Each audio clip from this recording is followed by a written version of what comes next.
All right, gang, we're winding down here for our 52 lick series.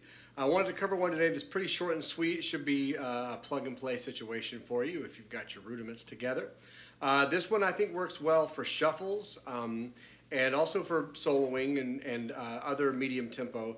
But at least for me personally, I find it hard to find good fills in shuffles, because shuffle is a certain groove that it's really easy to break the vibe of a shuffle, which is the last thing you want to do. It's got all this forward momentum and energy.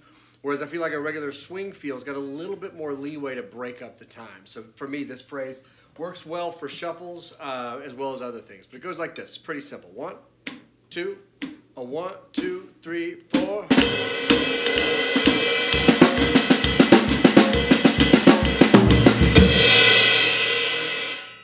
So all we're really looking at is the one beat version of it. I just kind of played a little phrase for you. So it's based off of the Swiss Army triplet.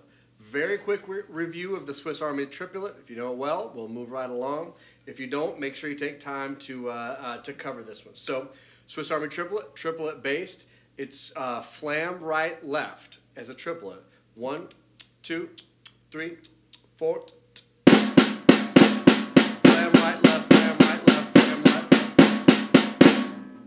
So that's the Swiss Army triplet. What we're going to do is we're going to invert it, as I call it. So I call this the inverted Swiss Army triplet. I'm sure there's a real name for it. I'm sure there's a marching band rudiment name for it, the 23 skidoo or something, but I don't know what it is, so I just call it the inverted Swiss Army triplet. So all we do is we move that flam to the third partial. So instead of starting with the flam, we start with the single right, then the single left, then the flam.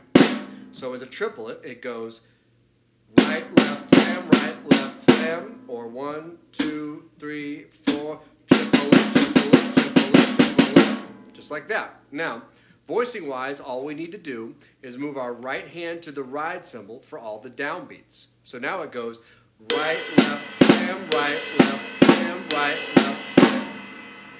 There's a couple different techniques you can use to get here. A lot of drummers who play thumbs up on the ride cymbal, but play more German or American on the snare drum, it's just a simple wrist turn, right? If you play thumbs up both, it's actually not that difficult either. So experiment a little bit with that. Make sure that part is smooth. Then move the right part of the flam, the right hand part of the flam, to other drums.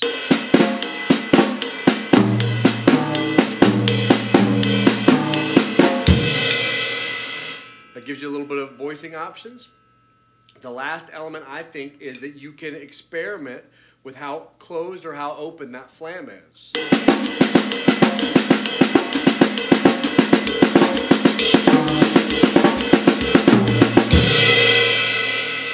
For me, at least, that first one, when it's really tight, has this kind of odd punch to it that I really like.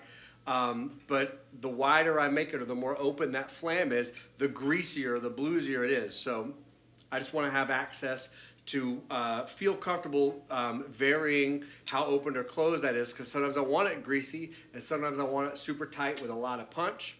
And I want both of those at my disposal. Okay, inverted Swiss Army triplet, that's what I'm calling it. Gets used a lot in shuffles. I think it's a pretty easy plug and play one. Okay, good luck, guys.